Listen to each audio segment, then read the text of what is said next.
y abundante en presencia de nuestros angustiadores.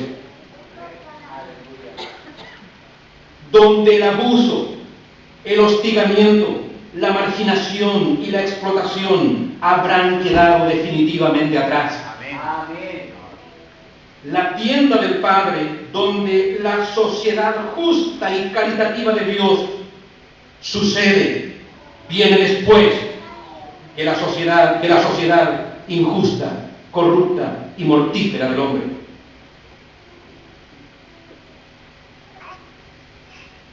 El Evangelio no es cuestión de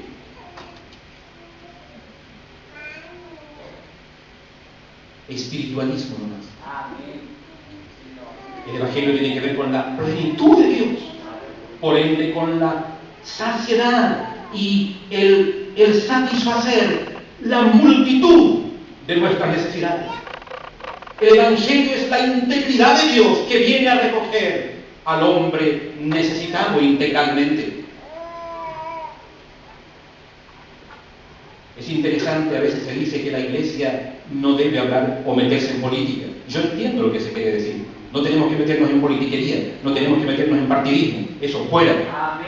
Pero la Iglesia tiene un rol profético impresionante para hablar al mundo del pecado social, del pecado económico y del pecado político, de toda la corrupción, y traer a cambio la política de Dios, Rey de Reyes. ¿Por qué la Biblia usa esta figura? Amén.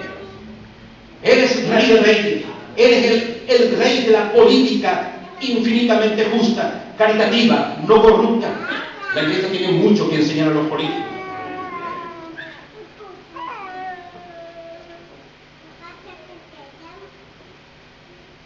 Vamos a analizar un poco las imágenes de David. Las imágenes que usa David en el Salmo, de pastor y anfitrión, el Dios que guía y el Dios que recibe, ¿me entiende? Tienen que ver con sus íntimas vivencias. O sea, David no está usando imágenes que desconoce. ¿Cómo empezó su vida? Como un infantil pastor de su rebaño. ¿Se acuerdan? Si había alguien que conocía el tema del pastor, el cuidado de las ovejas, protegerla de las fieras, era David. Y yo me atrevo a decir que David fue elegido por Dios, entre otras cosas, porque fue fiel cuando joven en pastorear su rebaño, y por eso el Señor lo convirtió en rey, en el jeque. ¿Me siguen? Amén. Entonces, él conoce la imagen del pastor que guía, que guarda las ovejas, aquel que le da refugio paterno al rebaño, refugio nocturno al rebaño. Él muchas veces con su onda posiblemente se enfrentó con las fieras para proteger y defender las ovejas. El buen pastor juvenil, infantil, que llegó a ser rey. Pero con la diferencia, chiste cruel, que al final se comía las ovejas.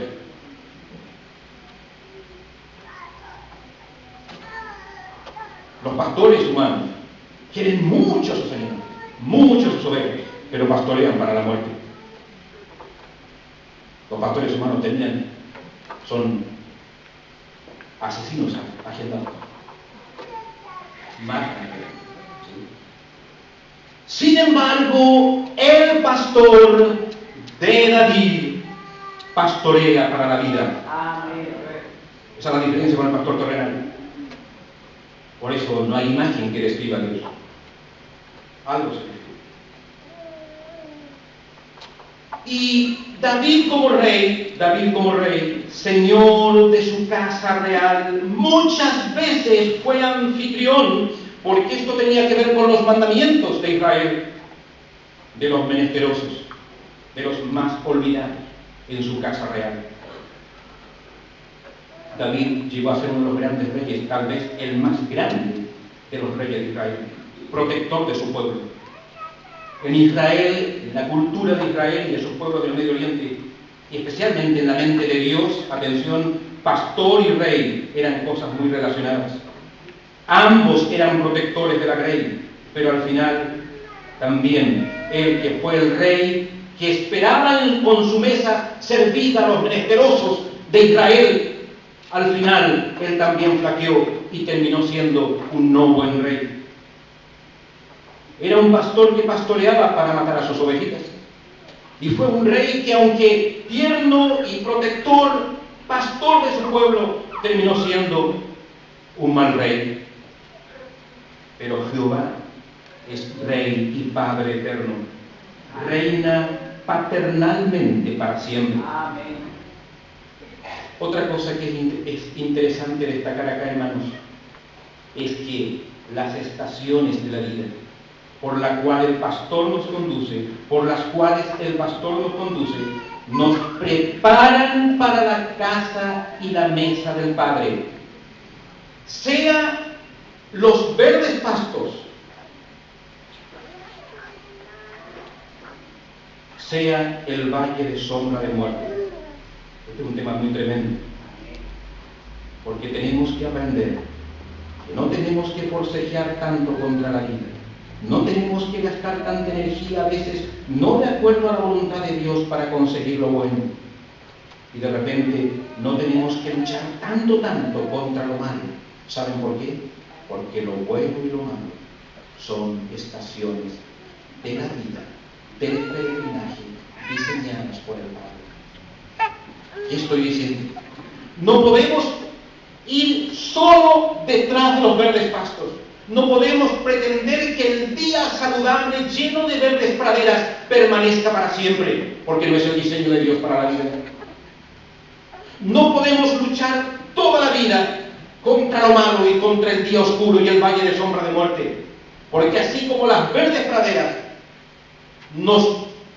son parte del camino que nos prepara para llegar a la mesa del Padre, a la casa del Padre, así también el valle de sombra de muerte, la cañada oscura, nos prepara para la casa del Padre también.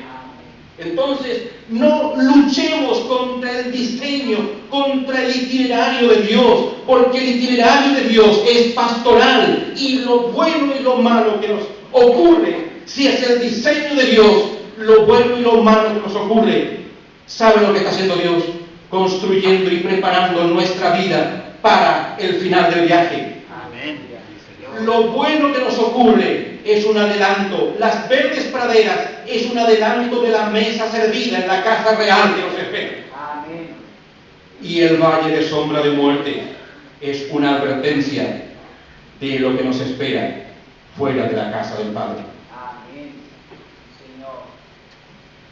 Todas las estaciones, todo el camino de peregrinaje es preparación para la eternidad.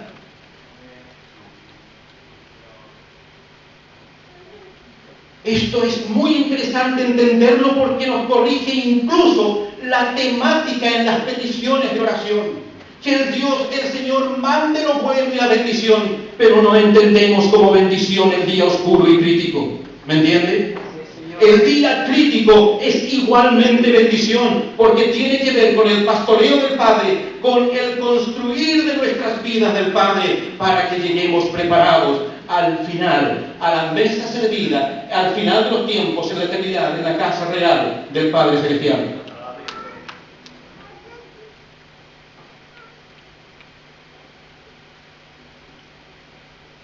Otra cosa interesante, para ir hacia el final de la meditación del Salmo. Esta pareja de guía y anfitrión, el pastor que conduce a su casa, se repite muchas veces en la Biblia. En el Éxodo, Dios es el pastor que conduce a Israel, ¿se acuerdan? Amén. A través del desierto. Lo sostiene, lo protege, lo guía, lo cuida, le da alimento, le da bebida. Ahí está el pastor que conduce, primera figura del Salmo. Pero la otra, ¿cuál es? En la tierra prometida, de la cual fluye leche y miel, ahí está el Señor esperando a su pueblo como anfitrión. Interesante, ¿no? Se repite la cosa. No es cuestión del Salmo,